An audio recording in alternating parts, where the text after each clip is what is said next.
बिस्मिल्लाहिर्रहमानिर्रहीम।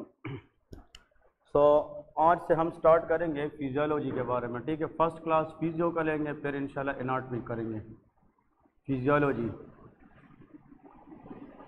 ओके जी, हर एक चीज़ आप लोगों ने प्रॉपर नोट्स बनवाने हैं। जो जो चीज़ मैं आप लोगों को नोट्स में लिखूंगा वही आप लोगों ने अपने कॉपी या रजिस्टर में लिखना है, ठीक है।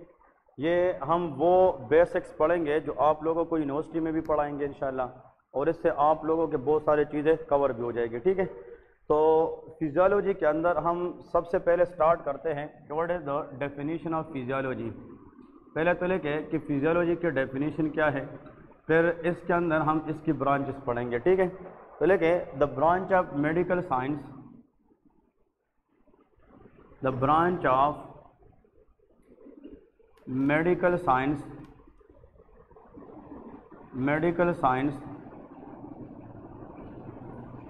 in which we study about the normal function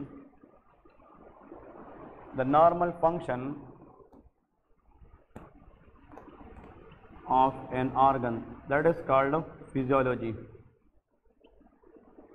पहले तो आप लोगों को यह पता होना चाहिए कि फिजियोलॉजी का मतलब है क्या चीज़। Actually physiology is nothing but it is the branch of science where we study about the normal function of an organ. आप लोग अगर किसी को ये भी कहेंगे कि किसी भी आर्गन के बारे में नॉर्मल जानना, इसको क्या कहते हैं? फिजियोलॉजी कहते हैं। फॉर एग्ज़ाम्पल मैं कहता हूँ, फॉर एग्ज़ाम्पल हार्ट, अगर हम हार्ट की बात करेंगे तो उसका नॉर्मल काम है पंपिंग ऑफ द ब्लड, क्योंकि हमें यह पता है कि हमारे पूरे बॉडी को जो ब्लड पहुंचाने वाला आर्गन है वो क्या है? वो हार्ट है। तो फॉर एग्जांपल हार्ट का काम पंपिंग है, देखिए पंपिंग ऑफ ब्लड है। एक्चुअली अगर ये हमने डिस्कस किया, for example another organ lungs की बात करते हैं, तो लंग्स का काम मेन क्या है? रेस्पिरेशन है। इसका मतलब यह है कि ऑक्सीजन इन करना, कार्बन डाइऑक्साइड बाहर निकालना। This function is known as respiration. Respiration is also known as breathing. इसको क्या कहते हैं? ब्रीदिंग कहते हैं। फेफड़ों का काम रेस्पिरेशन है, दिल का काम पंपिंग है। इसका मतलब डिफरेंट। किडनी का काम फिल्ट्रेशन है, यूरिन बनाना है, ब्लड को फिल्टर करना है। तो इन सब ऑर्गन्स के बारे में नॉर्मल जानना, इस पूरे सब्जेक्ट को हम क्या कहते हैं? फिजियोलॉजी कहते हैं, ठीक है जी। तो अगर आप लोग को फिजियोलॉजी समझ में आ गई, मैंने आप लोगों को कल बताया था, अगर मैं कहता हूँ कि हार्ट का काम नॉर्मल ब्लड को पंप करना है, लेकिन अगर हार्ट पंप ना करें तो फिर हार्ट क्या है? फेल है, इसको हार्ट अटैक कहते हैं, तो उस पैथोलॉजी बन जाती है। तो अगर हम फिजियोलॉजी को अप डाउन करेंगे तो उससे क्या बन जाती है? पैथोलॉजी। तो हमें स्ट्रिक्ट रहना है कि किसी आर्गन के बारे में कि उसका नॉर्मल फंक्शन क्या है, उसको हम फिजियोलॉजी कहते हैं, ठीक है जी। अब इसमें जो फिजियोलॉजी के अंदर हम स्टार्ट करेंगे दैट इज़ कॉल्ड साइटोलॉजी। जो बिल्कुल हम सिरे से स्टार्ट करेंगे that is known as cytology. Actually जो साइटो का वर्ड है, cyto mean cell, logy mean study. The study of cell is known as a cytology. तो यहाँ पे लिखे the study of cell is known as cytology. कि cell के बारे में स्टडी को हम क्या कहते हैं? साइटोलॉजी कहते हैं। अब इस साइटोलॉजी के अंदर आप लोगों ने कुछ चीज़ें याद रखनी है। देखिए बहुत आसान कंसेप्ट हैं। अगर फॉर एग्जांपल ये एक सेल है, दिस इज़ अनदर सेल, या फॉर एग्जांपल ये एक सेल की बात करो, for example this is one of the cell, और सेल के अंदर जो सेंटर में राउंडेड पार्ट होता है that is known as nucleus. इसको क्या कहते हैं? न्यूक्लियस कहते हैं। अब इस तरह एक डायग्राम ड्रा करते हैं, वो भी एक सेल बनाते हैं और उसमें न्यूक्लियस होता है। दिस इज़ अनदर सेल और इसमें भी अपना न्यूक्लियस है, दिस इज सेल न्यूक्लियस। अब देखें, एक्चुअली अगर आप लोगों को ये कहे कि अगर हम एक सेल को लेते हैं, एक सेल को, और उसके बारे में नॉर्मल स्टडी करते हैं तो उसका नाम क्या है? साइटोलॉजी है। तो एक सेल को डिस्कस करना और उसके बारे में जानना that is known as a cytology. लेकिन अब ये एक से ज़्यादा सेल हैं लेकिन एक जैसे हैं, तो ग्रुप ऑफ ये डिफरेंट सेल है कि सिमिलर है? सिमिलर सेल मतलब बिल्कुल एक जैसे सेल है लेकिन एक से ज़्यादा है। और अगर हम एक से ज़्यादा सेल को इकट्ठा करें इसको हम टिश्यूज़ कहते हैं। क्या कहते हैं? टिश्यूज़। तो ये भी एग्जाम में आता है फर्स्ट ईयर के अंदर कि अगर हम एक सेल को स्टडी करें तो उसका नाम क्या है, साइटोलॉजी है। लेकिन अगर हम एक जैसे ज़्यादा सेल को डिस्कस करेंगे तो उसको क्या कहते हैं, टिश्यू। और स्टडी ऑफ टिश्यूज़ को हम क्या कहते हैं, हिस्टोलॉजी कहते हैं। क्या कहते हैं, हिस्टोलॉजी कहते हैं। तो फिर हम आगे हिस्टोलॉजी एज अ सब्जेक्ट पढ़ेंगे कि हिस्टोलॉजी क्या है। हिस्टोलॉजी के अंदर हम टिश्यूज़ के बारे में डिस्कस करते हैं कि फिर यहाँ पे टिश्यूज़ कौन कौन से हैं, नर्वस टिश्यू क्या है, मसल टिश्यूज़ क्या है, या कार्डियक टिश्यूज़ क्या है, कनेक्टिव टिश्यूज़ क्या है, ये हम सारे के सारे डिस्कस करेंगे।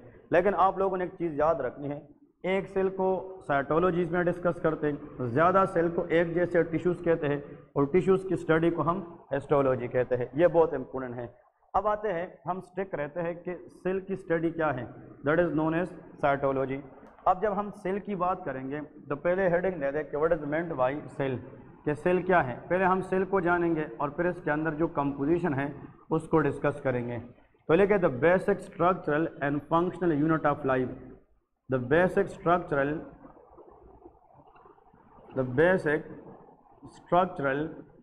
And functional unit of life, that is known as a cell. इसको हम सेल कहते हैं। मतलब सेल इंसान की ज़िंदगी की एक बुनियादी इकाई है। अगर हम फॉर एग्जांपल एक घर तामीर करते हैं या एक कमरा बनाते हैं तो उसके लिए हमने ब्रिक्स लेने होते हैं, ईंटें।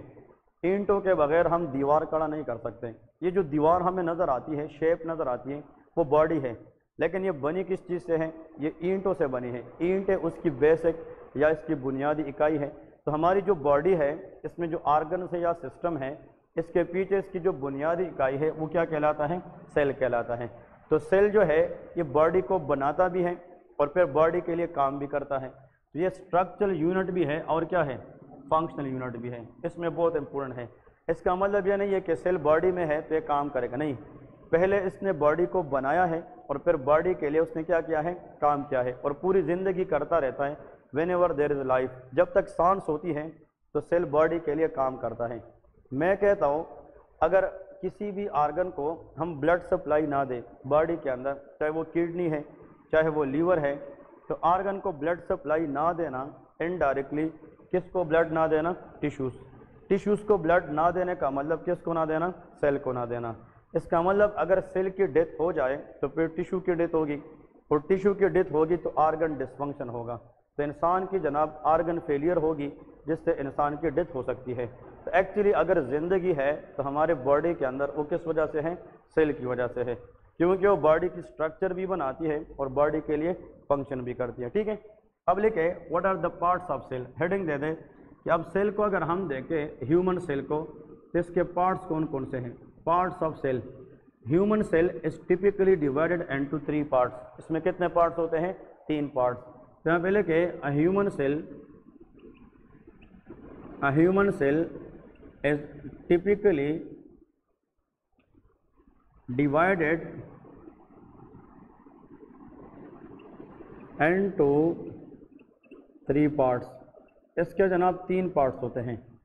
पहले नंबर पे दैट इज सेल मेम्ब्रेन, ये नाम तो आप लोगों ने सुना होगा, सेल मेम्ब्रेन। फिर इसके अंदर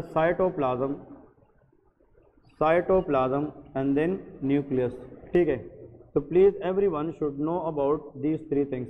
पहले अगर आप फर्स्ट ईयर फिजियोलॉजी पढ़ते हैं MBBS के अंदर, everybody should know this basics कि ह्यूमन सेल को हम टिपिकली डिवाइड करते हैं 3 पार्ट्स में। एक उसको सेल मेम्ब्रेन कहते हैं, साइटोप्लाज्म एंड न्यूक्लियस। अब हम इनको 1 बाय 1 पढ़ेंगे। अगर हम इन 3 चीज़ों को डिस्कस करेंगे तो इनडायरेक्टली हम किसके बारे में जानेंगे, सेल के बारे में, और सेल के बारे में उस स्टडी को हम क्या कहेंगे, साइटोलॉजी कहेंगे। तो आप लोग नीचे अब हेडिंग दे दें व्हाट इज सेल मेम्ब्रेन। ये हम डिस्कस करेंगे अब डिटेल से कि सेल मेम्ब्रेन क्या है और उसका काम क्या है, और अगर ये ख़राब हो जाए तो what will happen in the body. तो हेडिंग दे दें what is meant by cell membrane. Cell membrane, ठीक है जी। सेल मेम्ब्रेन के बारे में 2-3 बात याद रखें। इसमें लेके it is also known as plasma membrane. इसका दूसरा नाम क्या है, प्लाज्मा मेम्ब्रेन। तो कभी कभार आप लोगों को यूनिवर्सिटी में अगर एग्जामिनर पूछे कि प्लाज्मा मेम्ब्रेन क्या है, तो plasma membrane is indirectly cell membrane, ये सेल मेम्ब्रेन को ही कहते हैं। अब यहाँ पे इसकी कंपोजिशन लिखें कि एक्चुअली जो सेल मेम्ब्रेन है इसकी कंपोजिशन क्या है, या सेल का जो बाहर वाला लेयर है ये किससे बना होता है। It is made up of protein and lipids, ये किससे बना होता है, प्रोटीन एंड लिपिड से। यहाँ पे लिखे actually cell membrane is made up of mainly proteins as well as in the lipid, लेकिन जो लिपिड है यहाँ पे लेके मेजॉरिटी कि ज़्यादातर अगर सेल मेम्ब्रेन में इस्तेमाल हुई है तो वो क्या चीज़ है, लिपिड है। तो लिपिड की रेशो ज़्यादा होती है, प्रोटीन की रेशो कम होती है, लेकिन मैक्सिमम जो सेल मेम्ब्रेन में चीज़ें पाई जाती है that is always a lipids, protein की रेशो बहुत ज़्यादा कम होती है। ठीक है, अब नीचे लिखे इसकी जनाब के सेल मेम्ब्रेन इसका काम क्या है, तो हेडिंग दे दे कि what is the function of cell membrane, cell membrane का जनाब काम क्या है और ये सेल के लिए करता क्या है। तो सेल मेम्ब्रेन सबसे पहले तो लेके number 1, it provide protection to the cell, ये सेल को क्या प्रोवाइड करता है, प्रोटेक्शन। यार देखिए एक कमरा है, उस कमरे की जो दीवारें हैं ये सेल मेम्ब्रेन है। अब अगर ये दीवारें ना होते तो कमरा प्रोटेक्ट ना होता, या एक घर है या होम है, जब तक उसकी दीवार नहीं है तो वो उसमें जितने भी लोग रहते हैं वो क्या है, अनप्रोटेक्टेड है। तो जो घर का या कमरे का एक दीवार होता है वो क्या प्रोवाइड करता है, प्रोटेक्शन। तो अगर ये सेल है, दिस इज अ सेल, और ये सेल है, और सेल की ये जो बाहर वाला मेम्ब्रेन है वे अंदर वाले सेल के अंदर जो ऑर्गेनेल्स होते हैं माइटोकॉन्ड्रिया, राइबोसोम वगैरह, उसको क्या प्रोवाइड करता है, प्रोटेक्शन। यहाँ पे लेके it provide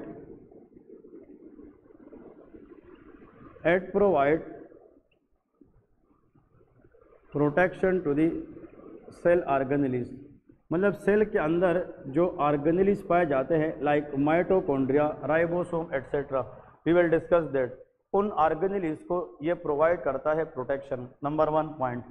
number 2 point, it maintain shape of cell, ये सेल की जनाब शेप को मेंटेन करती हैं। It maintain shape of cell, मतलब अगर हम किसी सेल को देखते हैं तो हर एक सेल का अपना एक शेप होता है, उस शेप को मेंटेन करने वाला बंदा वो क्या होता है, सेल मेम्ब्रेन होता है।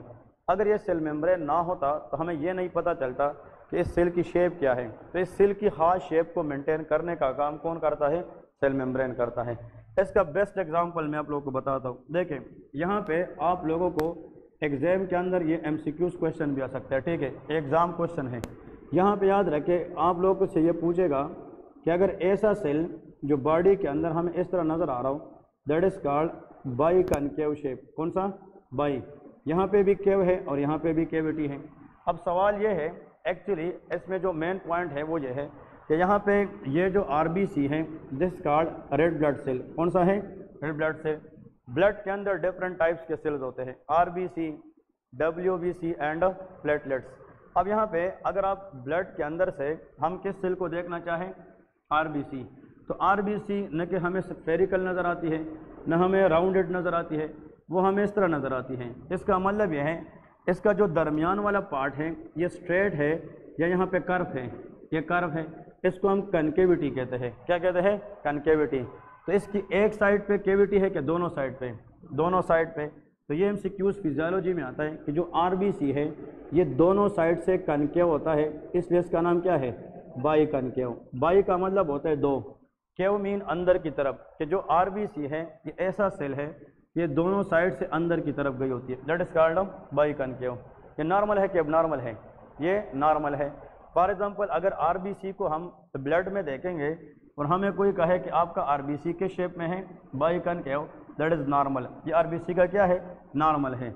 लेकिन इधर देखें, फॉर एग्जांपल अगर RBC हमें कोई ब्लड में दिखाए और उसका शेप ऐसे बन गया हो, देखें, तो अब ये नॉर्मल है कि एबनॉर्मल, एबनॉर्मल है, वेरी गुड। और इस राउंडेड शेप RBC को हम स्फेरिकल RBC कहते हैं। क्या कहते हैं, spherical RBC, that is called spherical RBC। अब देखिए यहाँ पे एक चीज़ आप लोगों ने याद रखनी है which is very important. Actually देखिए नेचर ने, अल्लाह ने RBC को बाई कनकेव पैदा क्यों किया है, इसलिए ताकि ये स्मॉल कैपिलरीज के अंदर से आसानी से पास हो सके। कैपिलरी में छोटे छोटे इस तरह वेसल्स होते हैं, आर्टरीज होते हैं, वेन्स होती है और कैपिलरीज। तो जब हम ब्लड की फ्लो देखते हैं तो ये आरबीसी वेन से जब आर्टरी की तरफ जाएगी तो वह कैपिलरी से पास होगी, और कैपिलरीज लार्जर होती है कि स्मॉल होती है? स्मॉल होती है। उन स्मॉलर कैपिलरी से ये बाइकनकेव आरबीसी आसानी से पास हो सकती है, लेकिन अगर आरबीसी इस तरह बन जाए तो ये कैपिलरी से पास नहीं हो सकती। बात समझ गए क्या नहीं? अब सवाल ये है यार आरबीसी हमें ब्लड के अंदर किस शेप में नज़र आती है? बाइकनकेव। हम कहते हैं कि इसका शेप बाइकनकेव होगा तो हम एक्सेप्ट करेंगे कि ये नॉर्मल आरबीसी है, लेकिन इसकी जो बाइकनकेव शेप है उसको किसी ने तो मेंटेन किया है कि नहीं, और जिसने ये मेंटेन किया है ये इस सेल का क्या होता है? सेल मेम्ब्रेन होता है। अब समझ गए क्या नहीं? तो आप लोगों से अगर कोई ये सवाल पूछे कि what is the function of cell membrane in a cell, number 1 provide protection to cell organelles, number 2 it maintain the shape of a cell. For example RBC which is biconcave in shape, अगर इसका cell membrane खराब हो जाए तो फिर इसका biconcave shape नहीं रहेगा, फिर ये क्या बन जाएगा? स्फेरिकल बन जाएगा, और जब स्फेरिकल आरबीसी हो तो फिर काम का नहीं होगा। आप लोग को एक चीज़ यहाँ से और क्लियर करता हूँ जो फिजियोलॉजी के अंदर बहुत इंपॉर्टेंट है। शाबाश। इस आरबीसी के ऊपर एचबी का नाम सुने कि नहीं? That is called haemoglobin. क्या होता है? हीमोग्लोबिन। अब देखें, a good student should know कि अगर इस बाइकनकेव आरबीसी को हम देखें तो ये यहाँ से स्टार्ट होता है और यहाँ पे आकर ख़त्म होता है, ऐसा है कि नहीं? लेकिन इस आरबीसी को देखें तो यहाँ से स्टार्ट होता है और यहाँ पे ख़त्म हो जाता है। तो इस आरबीसी की जो सरफेस एरिया है वो क्या है? ज़्यादा है, और इसकी सरफेस एरिया कम है। तो अल्लाह ने आरबीसी को बाइकनकेव शेप इसलिए भी दिया है, जितना सरफेस एरिया, जितना ज़्यादा जगह होगा उतना हीमोग्लोबिन क्या होंगे? ज़्यादा होंगे। तो ऑक्सीजन कैरी करने की एबिलिटी क्या होगी? ज़्यादा होगी। तो हमारे बॉडी को मसला नहीं होगा, क्योंकि हमारी जो बॉडी है, हमारी जो जिस्म है वो ऑक्सीजन पे पलती है। अगर ऑक्सीजन है तो हम जिंदा है, अगर ऑक्सीजन नहीं है तो हमारी डेथ हो जाएगी। इसका मतलब यह है इंसान को किसी जगह पे बंद करे और उसमें वेंटिलेशन नहीं हो, इसमें कोई खिड़की वगैरह ना हो, इंसान की सांस रुक जाती है, क्योंकि हमें कंटिन्यूसली हर सेकंड के अंदर क्या चाहिए? ऑक्सीजन चाहिए। बात समझ रहे क्या नहीं? तो कहने का मतलब यह है जब हम ऑक्सीजन लेते हैं, हाँ जी, एनीवन कैन टेल मी, ये ऑक्सीजन सबसे पहले किस में जाती है? लंग्स में जाती है, फिर लंग्स के बाद ऑक्सीजन ब्लड में जाती है, और ब्लड फिर पूरी बॉडी को देती है। अब पूरी बॉडी को लंग्स से ऑक्सीजन देना ये हीमोग्लोबिन का काम होता है। तो हम कहते हैं कि haemoglobin can carry oxygen from the lungs to all part of the body, including brain, including kidney, including liver, every part of the body. तो oxygen is essential for the life. हमारी ज़िंदगी के लिए इम्पोर्टेंट चीज़ क्या है? Oxygen है। तो जितना HB ज़्यादा होगा, ऑक्सीजन कैरिंग कैपेसिटी क्या होगी? ज़्यादा होगी, एंड और health will be good health. लेकिन अगर आरबीसी की सेल मेम्ब्रेन ख़राब हो जाए और वो बाइकनकेव से किस पे रिप्लेस हो जाए? स्फेरिकल पे, तो उस पर हीमोग्लोबिन ज़्यादा आएगी कि कम आएगी? तो ऑक्सीजन कैरिंग कैपेसिटी कम होगी, इंसान को सांस की तकलीफ होगी, डिस्पनिया होगा, डिफ़िकल्टी इन ब्रीदिंग होगी, शॉर्टनेस ऑफ ब्रेथ होगा, और चेस्ट पेन वगैरह आएगा। तो ये सारी चीज़ें फिर हमें तब समझ आती है जब हम डिजीज़ पढ़ेंगे, if you know the physiology. तो देखिए, cell membrane is important or not? Very important. Cell membrane एक लेयर सिर्फ नहीं है कि जस्ट सेल में एक लेयर है, ये ऐसा लेयर है कि बाहर से अनवांटेड चीज़ों को अंदर भी जा नहीं देती ताकि सेल डैमेज भी ना हो, और सेल को एक खास शेप प्रोवाइड करती है। और जिस शेप में अल्लाह ने सेल पैदा किया है उसके पीछे कुछ ना कुछ लॉजिक ज़रूर है। लाइक बाइकनकेव शेप का सरफेस एरिया ज़्यादा है तो नंबर ऑफ हीमोग्लोबिन ज़्यादा होंगे, तो ऑक्सीजन कैरिंग कैपेसिटी भी ज़्यादा होगी। ठीक है जी। तो ये सारा का सारा शेप मेंटेनेंस कौन करता है? सेल मेम्ब्रेन करता है। थर्ड फंक्शन लेके, शाबाश, थर्ड फंक्शन में लेके, it is a semi permeable membrane. ये जो सेल मेम्ब्रेन होता है ये क्या होता है? It is semi permeable membrane. अभी मैं आप लोगों को परमिएबल, मैं आप लोगों को एक चांस देता हूँ, देखें कि आप लोग इसमें कुछ ना कुछ ऐड करें। Anyone in the class can tell me कि सेमी परमिएबल का मतलब क्या होता है? शाबाश, आप लोगों में से, इस रो में से, what is semi permeable? Excellent, this is the answer, very good. देखें, सेमी का मतलब है हाफ, सेमी मीन हाफ। हम कहते हैं ना क्रिकेट में सेमी फाइनल, ठीक है ना, कि अभी फाइनल नहीं है, एक मैच से दूर है फाइनल, सेमी फाइनल है। Semi mean half. परमिएबल का मतलब इजाज़त देना। इसका मतलब यह है, ये सेल मेम्ब्रेन है, देखें, दिस सेल मेम्ब्रेन। अब यहाँ पे जनाब anything which is inside the cell is called intracellular environment, इसको क्या कहते हैं, इंट्रा सेलुलर, और ये क्या है, एक्स्ट्रा सेलुलर है। मैं कहता हूँ फॉर एग्जांपल बाहर से जनाब सेल के अंदर किसने जाना होता है, H2O, that is called water. मैं कहता हूँ यार बाहर से ग्लूकोज होते हैं और ग्लूकोज भी चाहती है कि मैं सेल को अंदर चली जाऊँ, लेकिन बॉडी के अंदर बाहर से एक अनवांटेड सब्सटेंस है जिसको हम क्या कहते हैं, टॉक्सिन्स कहते हैं। अब ये तीनों चीज़ें चाहती है कि हम बाहर से किस में चले जाए, सेल के अंदर चले जाए। अब this is good for the cell or not, that is very good for the cell, क्योंकि सेल के अंदर 70 to 80% क्या होता है, वाटर होता है। फिर ग्लूकोज इज एनर्जी, तो ग्लूकोज भी गुड है, लेकिन toxin is not good for the cell. अगर ये सेल में चली जाती तो ये सेल का डीएनए डैमेज कर सकता है कि नहीं, और अगर सेल के डीएनए डैमेज हो जाए तो फिर सेल सर्वाइव नहीं कर सकती। तो कहने का मतलब ये है कि इन तीनों में से सेलेक्ट करना कि कोज किसने अंदर जाना है और किसने नहीं जाना है, ये डिसीजन कौन करता है, सेल मेम्ब्रेन करता है। तो इट अलो दो substances which is required by the cell and prevent दो substances which damage the cell. समझ गए क्या नहीं? तो ये वाटर ग्लूकोज को अलो करेगा लेकिन टॉक्सिन को अलो नहीं करेगा। तो असल में सेल मेम्ब्रेन हर एक चीज़ को अंदर जाने देगा, या कुछ को देगा कुछ को नहीं देगा, कुछ को देगा और कुछ को जाने नहीं देगा। जो सेल के लिए खतरनाक है वो सेल में नहीं जाने देगा, और जो सेल को चाहिए वो उसको जाने देगा। इसके लिए इसका नाम क्या है, semi permeable, not total permeable. ये टोटल परमिएबल नहीं है, ये क्या है, सेमी परमिएबल। और गुड स्टूडेंट शुड नो इसका दूसरा नाम है सेलेक्टिव परमिएबल। इसको क्या कहते हैं, सेलेक्टिव परमिएबल। इसका मतलब ये है कि ये इन चीज़ों के अंदर सेलेक्ट करता है कि किसने अंदर जाना है और किसने अंदर नहीं जाना है। बात समझ रहे क्या नहीं? तो ये तीन फंक्शन, इस पे अब ज़्यादा मजीद डिटेल में नहीं जाएंगे। Number 1, what is cell membrane? It is the outermost covering of a human cell. It is composed of lipids and of protein, but majority cell membrane के अंदर क्या होती है, लिपिड्स होती है। इसका काम क्या है? Number 1, it provide protection to cell organelle या internal cell organ. Number 2, it maintain the shape of the cell. और number 3, it is a semi permeable membrane. तो इन सब चीज़ों की वजह से सेल प्रोटेक्ट रहता है और हम आसानी से सर्वाइव कर सकते हैं।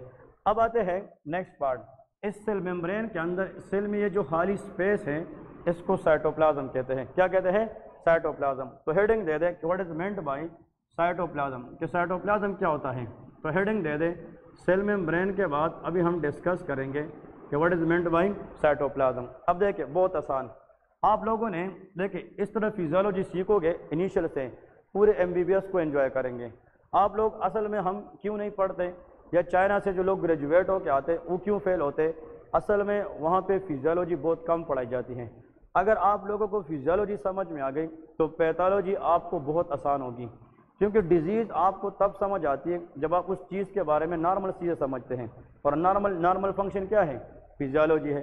तो मेरे हिसाब से जो स्टूडेंट, जो भी बंदा फिजियोलॉजी पे ज़्यादा मेहनत करेगा, that will be a brilliant doctor in the future. ठीक है, तो कोशिश करें फिजियोलॉजी को ज़्यादा टाइम दे दें। क्लियर है? ओके, अब साइटोप्लाज्म की तरफ आते। शाबाश। साइटोप्लाज्म का मतलब ये है, ये क्या है, सेल मेम्ब्रेन, और ये क्या है, न्यूक्लियस। ये क्या है, न्यूक्लियस। तो आप लोग मुझे ये बताएं, ये जो सेल मेम्ब्रेन है और ये न्यूक्लियस है, इसके दरमियान ये स्पेस नज़र आ रही है कि नहीं? इस स्पेस को हम साइटोप्लाज्म कहते हैं। तो हेडिंग लिखे, the space between cell membrane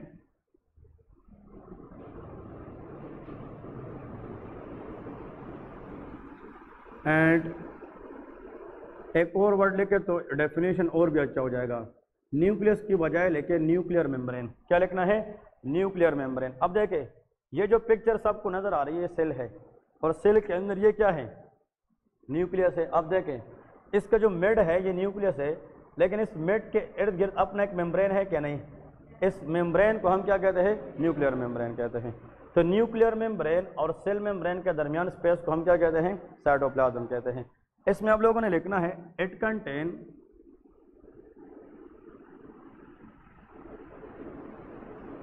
different cell organelles.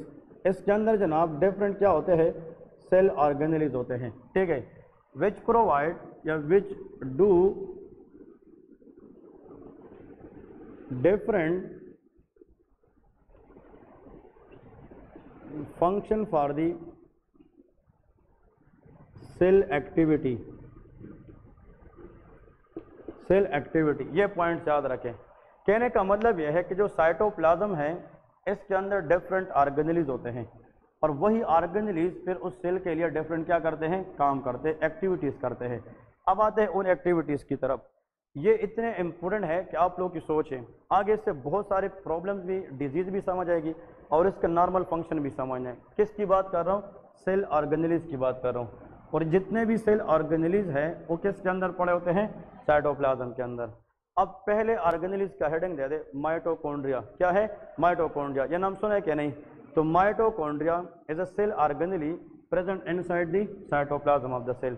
तो हेडिंग दे दे कि व्हाट इज माइटोकॉन्ड्रिया, शाबाश। अब हम ये डिस्कस करेंगे कि माइटोकॉन्ड्रिया क्या है और माइटोकॉन्ड्रिया का फंक्शन क्या होता है।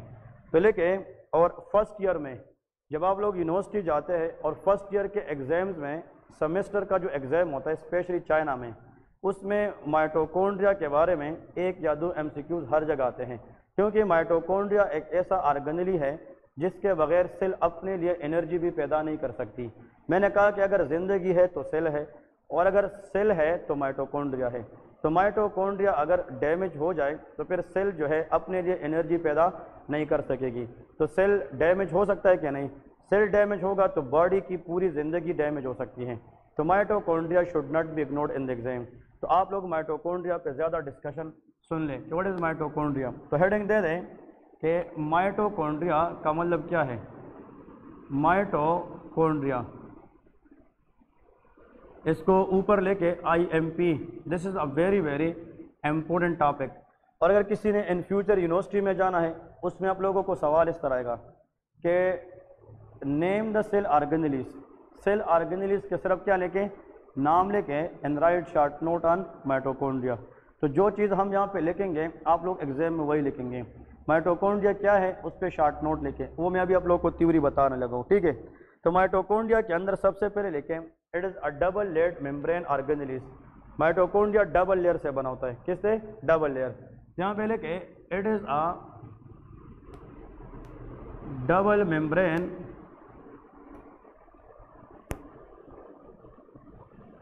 सेल ऑर्गेनेली, हाँ जी बताए, प्रेजेंट इन साइटोप्लाज्म। ये कहाँ पे मौजूद होती है, साइटोप्लाज्म में। असल में जो माइटोकॉन्ड्रिया है ये डबल लेयर ऑर्गेनेली है और ये सेल के अंदर कहाँ पे पड़ी होती है, साइटोप्लाज्म में होती है। अब इसमें सबसे इम्पोर्टेंट लेके कि इसकी जो मेम्ब्रेन है, हेडिंग दे दे कि इसकी मेम्ब्रेन्स कौन कौन सी हैं। जब हम माइटोकॉन्ड्रिया को मतलब देखते हैं प्रैक्टिकली माइटोकॉन्ड्रिया को, तो उसमें जनाब 2 लेयर्स होती है। तो इसमें लेके इट हैज़ 2 लेयर्स, इसके जनाब 2 लेयर्स होते हैं। और आप लोगों ने याद रखना है इसकी जो लेयर है, one is outer layer, another is inner layer. तो actually mitochondria is divided into 2 layer. First one is outer layer और the second one is inner layer. ये आप लोगों ने याद रखना है, ठीक है, outer layer and inner layer. अब देखें जो आउटर लेयर है इसकी निशानी क्या है। अब फर्स्ट ईयर के अंदर प्रैक्टिकल में चले गए और आपको उन लोगों ने जिस तरह एक पिक्चर दे दिया कि आपको कहता है कि इसमें माइटोकॉन्ड्रिया मालूम करें। तो अगर आप साइटोप्लाज्म के अंदर ऐसे पिक्चर को देखते हैं जिसके कितने लेयर होते हैं, 2, तो आप कहेंगे कि सर ये क्या है, माइटोकॉन्ड्रिया। फिर सर ये पूछेगा कि कैसे आपको पता चलता है कि माइटोकॉन्ड्रिया है, इसकी लेयर की डिफ्रेंशिएशन क्या है। जो लेयर माइटोकॉन्ड्रिया का स्मूथ होगा, क्या होगा, smooth, that will be outer. और जो रफ होता है वो क्या होता है, इनर होता है। मैं आज व्हाट्सएप ग्रुप में माइटोकॉन्ड्रिया के पिक्चर सेंड करूंगा, वो पिक्चर आप लोगों ने देखना है कि उसका आउटर लेयर कैसे नज़र आता है और रफ लेयर कैसे नज़र आता है। तो आज व्हाट्सएप ग्रुप में 2-3 पिक्चर सेंड करूंगा। जो जो चीज़ हम पढ़ेंगे आप लोग बिल्कुल फर्स्ट ईयर में है तो मैं चाहता हूँ कि आप हमसे भी अच्छा पढ़ें। तो आप लोगों को मैं 2-3 पिक्चर सेंड करूँगा और एक दफ़ा पिक्चर को देखने से आप लोग के माइंड में बैठ जाएगा कि कल को ऐसी चीज़ आएगी एग्जाम में तो मैं समझ जाऊँगा कि ये माइटोकॉन्ड्रिया है। लेकिन डिफ्रेंशिएशन इस पर करते हैं, जो आउटर लेयर है वो स्मूथ होता है और ये लेयर क्या होता है, रफ होता है। तो यहाँ पहले क्या, it is smooth layer, it is smooth layer, और इसमें लेके it is rough layer, it is rough layer, ये रफ होता है। अब MCQs लेके शाबाश एग्जाम के अंदर लेके MCQs आता है। The inner layer of mitochondria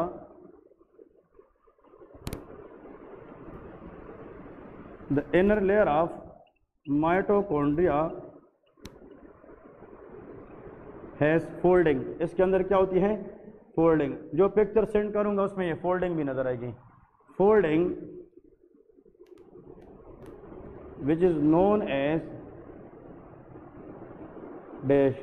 अब ये बहुत इंपॉर्टेंट MCQs है, फर्स्ट सेमेस्टर फिजियोलॉजी MCQs है। ये कहते हैं कि जो माइटोकॉन्ड्रिया का इनर फोल्डिंग होता है या इनर लेयर होता है, इसके अंदर फोल्डिंग होती है।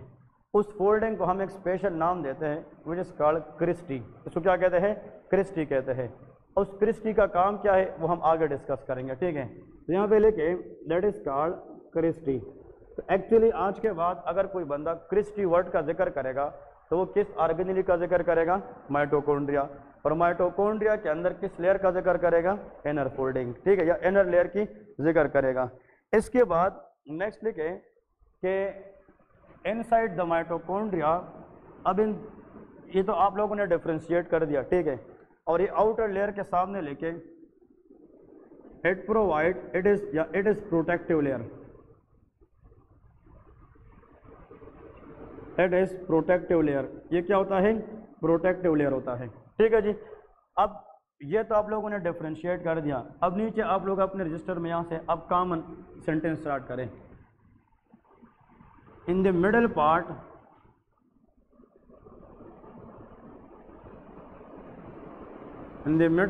of mitochondria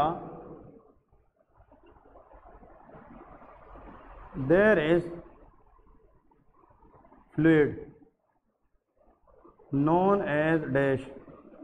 माइटोकॉन्ड्रिया का जो इनर पार्ट होता है, इनसाइड मिडल पार्ट, माइटोकॉन्ड्रिया का बिल्कुल जो मिडल पार्ट होता है, इसके अंदर एक जेली टाइप फ्लूइड पाई जाती है।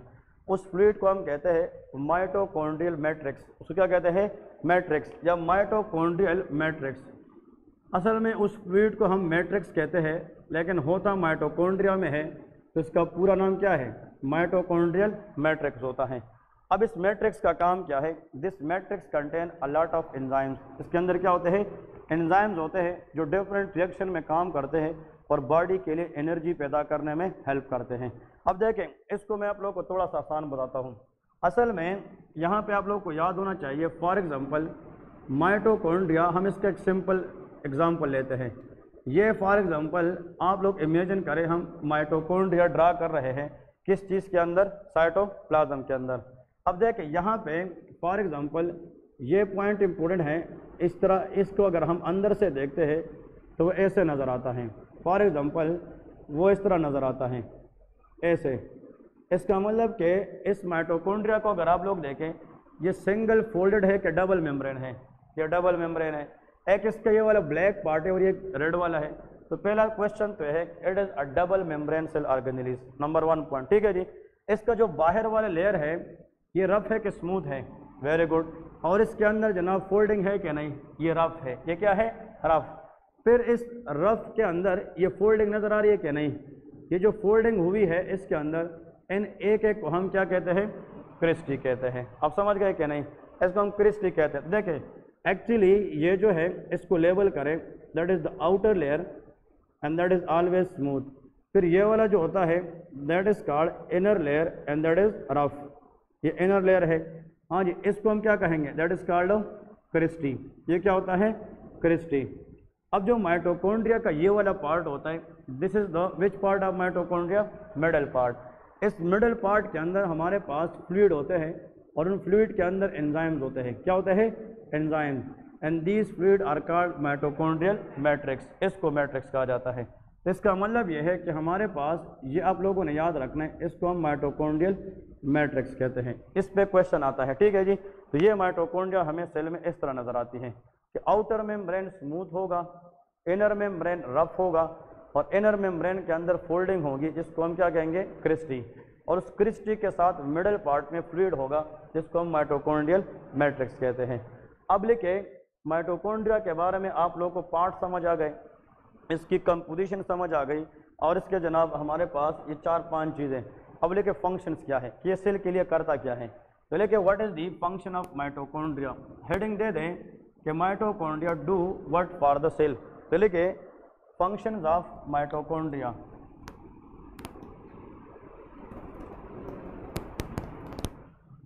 फंक्शन ऑफ माइटोकॉन्ड्रिया, ठीक है जी।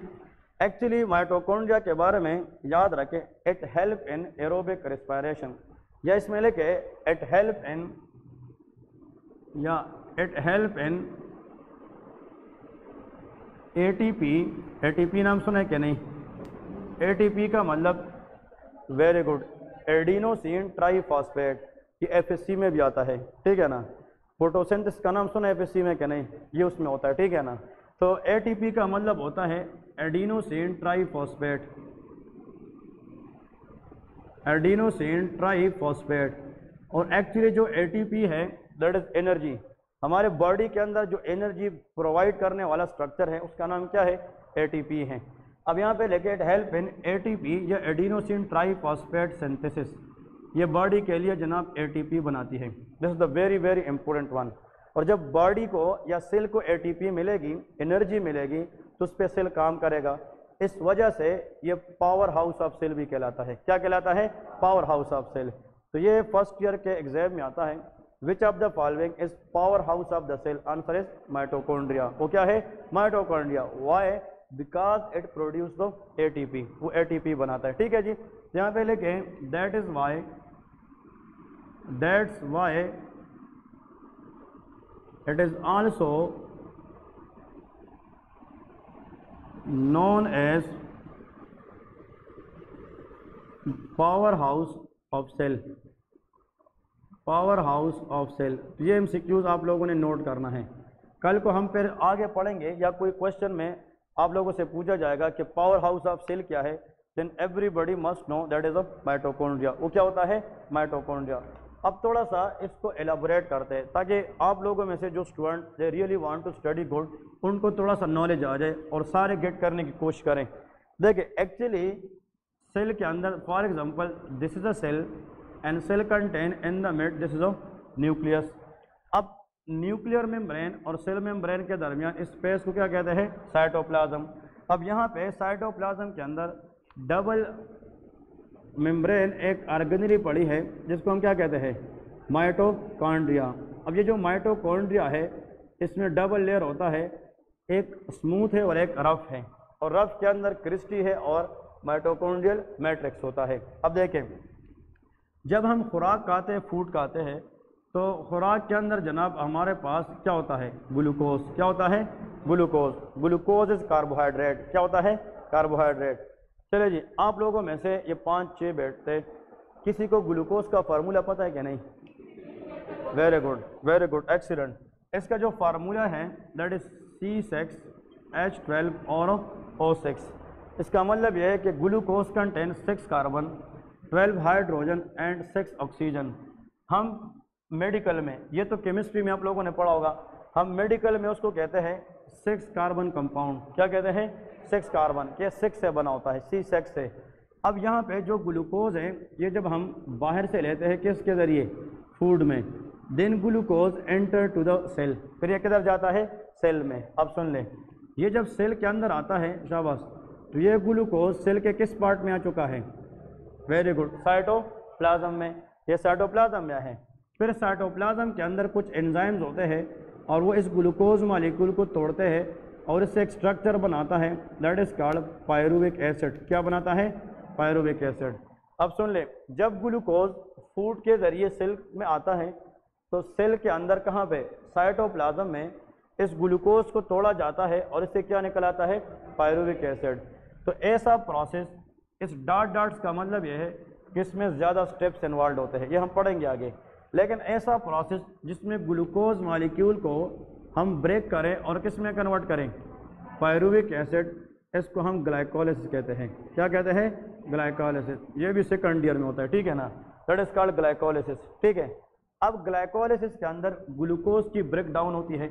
ग्लाइको मीन ग्लूकोज, लाइसिस का मतलब क्या है? Break down. तो break down of glucose into pyruvic acid is called glycolysis. अब इस पायरुविक एसिड से ये पायरुविक एसिड आगे जाएगा और ये हिस्सा लेगा क्रेब्स साइकिल का नाम सुना है, ये क्रेब्स साइकिल में हिस्सा लेगा और क्रेब्स साइकिल के अंदर जो चीज़ बनेगी वो आगे हिस्सा लेगी इलेक्ट्रॉन ट्रांसपोर्ट चेन के अंदर ETC। तो देखें ऐसा रिएक्शन या ऐसा प्रोसेस जिसमें तीन चीज़ें हो जाए, कौन कौन सी? Glycolysis, Krebs cycle and electron transport chain, इन तीनों को इकट्ठा हम कहते हैं एरोबिक रेस्पिरेशन। क्या कहते हैं? Aerobic respiration. मतलब वो रेस्पिरेशन जो ऑक्सीजन की मौजूदगी में हो जाए तो उसको क्या कहते हैं? Aerobic respiration. अब इधर फोकस करें, शाबाश। ग्लूकोज कहाँ पे ब्रेक हुआ था? माइटोकॉन्ड्रिया में कि साइटोप्लाज्म में? Very good. तो ये अपना एक MCQ है, ये लोग 5 साल पढ़ के भी गलत करते हैं कि समवन आस्क यू कि where is glycolysis occur in the cell, answer is cytoplasm. Glycolysis cell के कहाँ पे होता है? साइटोप्लाज्म में। और आज हमारा पहला दिन है, सेल पढ़ रहे हैं, उसके अंदर हमने साइटोप्लाज्म पढ़ा है कि नहीं? तो कल को आपसे कोई ये पूछे कि सेल के अंदर ग्लूकोज की ब्रेक डाउन किस पार्ट में होती है, आंसर इज साइटोप्लाज्म। फिर जब ग्लूकोज की ब्रेक डाउन होगी तो क्या बनेगी? Pyruvic acid. और ये पायरुविक एसिड कहाँ पे जाएगी?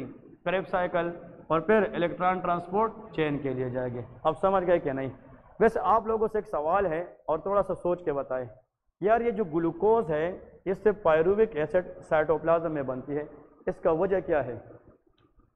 मैं फिर से रिपीट करता हूँ, सेल में ग्लूकोज आ गया तो हम ये कहते हैं कि सेल के अंदर ग्लूकोज की ब्रेक डाउन कहाँ पे होती है?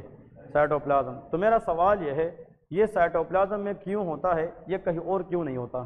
शाबाश। इस तरह क्वेश्चन सीखोगे तो आगे जाओगे। हाँ जी, ट्राई करें। हाँ, excellent, this is the answer, very good. ठीक है, इसका मतलब यह है कि ग्लूकोज को ब्रेक डाउन करने के लिए, किस में कन्वर्ट करने के लिए? Pyruvic acid. इसमें कुछ एंजाइम्स की जरूरत होगी कि नहीं? जो एंजाइम हमारे लिए किसके लिए चाहिए? ग्लाइकोलिसिस। तो वो सेल के पास कहाँ पे होते हैं? इसलिए ग्लूकोज की ब्रेक डाउन साइटोप्लाज्म में होती है। तो आप लोगों का आंसर ये है कि enzymes for glycolysis present in the cytoplasm, therefore glycolysis is also occur in cytoplasm. Very good, ठीक है, एक्सीलेंट। अब यहाँ पे इधर देखें, ये जो पायरुविक एसिड है, मैं इसके साथ यहाँ पे इसके नीचे लेके नोट में द ग्लाइकोलिसिस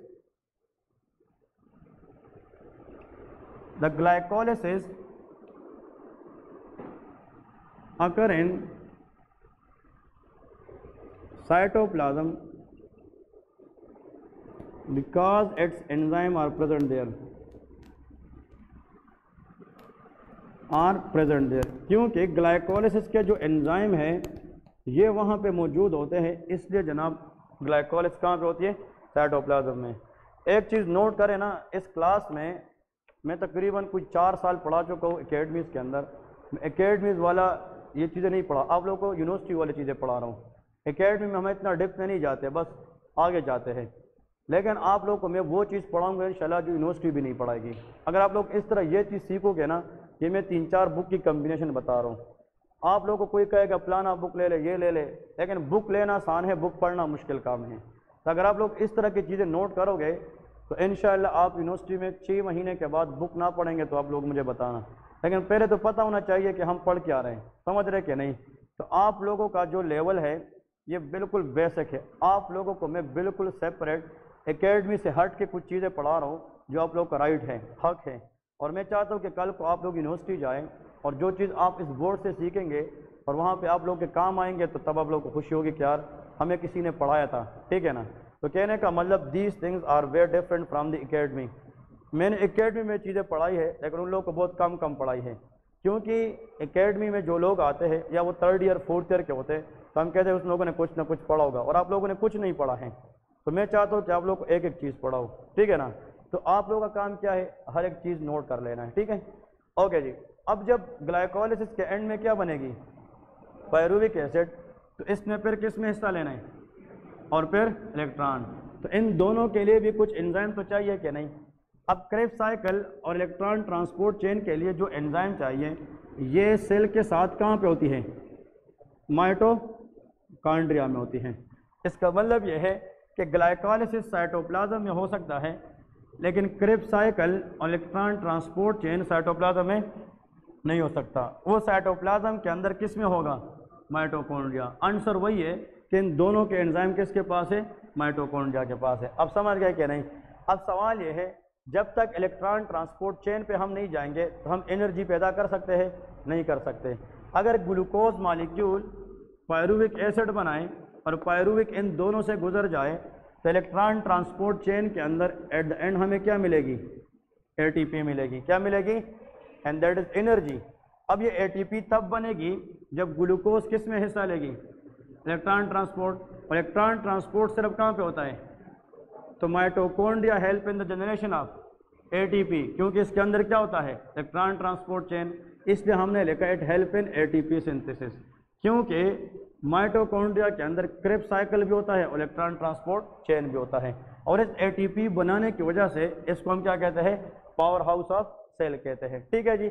अब लास्ट में एक क्वेश्चन लेके जो एग्जाम में आता है, एमसीक्यूज क्वेश्चन के वेट सेल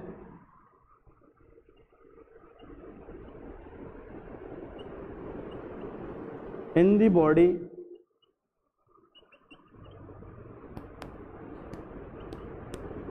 लैक माइटोकॉन्ड्रिया। शाबाश। बॉडी के अंदर ऐसे सेल का नाम बताए जिसके साथ अपना माइटोकॉन्ड्रिया नहीं होता, that is RBC, red blood cell. कौन सा सेल, रेड ब्लड सेल। ये बहुत इंपॉर्टेंट है। RBC is also known as red blood cell. अब सवाल ये बनता है कि आरबीसी के पास माइटोकॉन्ड्रिया नहीं है तो उसमें न क्रेब्स साइकिल होगी न इलेक्ट्रॉन ट्रांसपोर्ट चेन होगी, तो वो फिर एटीपी कैसे बनाएगी, उसका तरीका अलग है, वो हम आने वाले क्लास में पढ़ेंगे। लेकिन एग्जाम में याद रखें कि the only RBC is a cell do not have mitochondria. और हर सेल के अंदर इसके क्या होता है, हर सेल के अंदर न्यूक्लियस होता है, लेकिन आरबीसी में न्यूक्लियस भी नहीं होती। जब आरबीसी बनती है तो इमेच्योर होती है। क्या होती है, इमेच्योर। तो बाद में वो क्या हो जाती है, मेच्योर। इमेच्योर आरबीसी में न्यूक्लियस होता है लेकिन मेच्योर आरबीसी में न्यूक्लियस नहीं होती। तो ये दोनों एमसीक्यूज आप लोगों से लोग पूछ सकते हैं कि ऐसे सेल का नाम बताएं जिसमें न न्यूक्लियस होता है और न क्या होता है, शाबाश, न न्यूक्लियस होता है न माइटोकॉन्ड्रिया। तो उसका आंसर क्या है, आरबीसी है। ठीक है, ब्रेक करें फिर नेक्स्ट लेक्चर ले रहे। शाबाश। समझ गए चीज़ें कि नहीं। ये इंपॉर्टेंट है, आज से हमने स्टार्ट ली है और इंशाल्लाह कल ऑर्गेनेलिज की तरफ और बढ़ेंगे। कल के टारगेट में ये हमारा होगा कोशिश कि सारे ऑर्गेनेलिज खत्म करें। ठीक है जी, ब्रेक करें 10 मिनट। 3 मिनट में आप लोगों को पढ़ा रहा हूँ, थोड़ा सा रिफ्रेश हो जाए।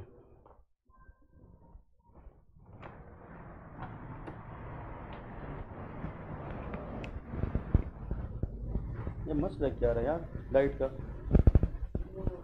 1000 मरतबा तो आ ही गई है।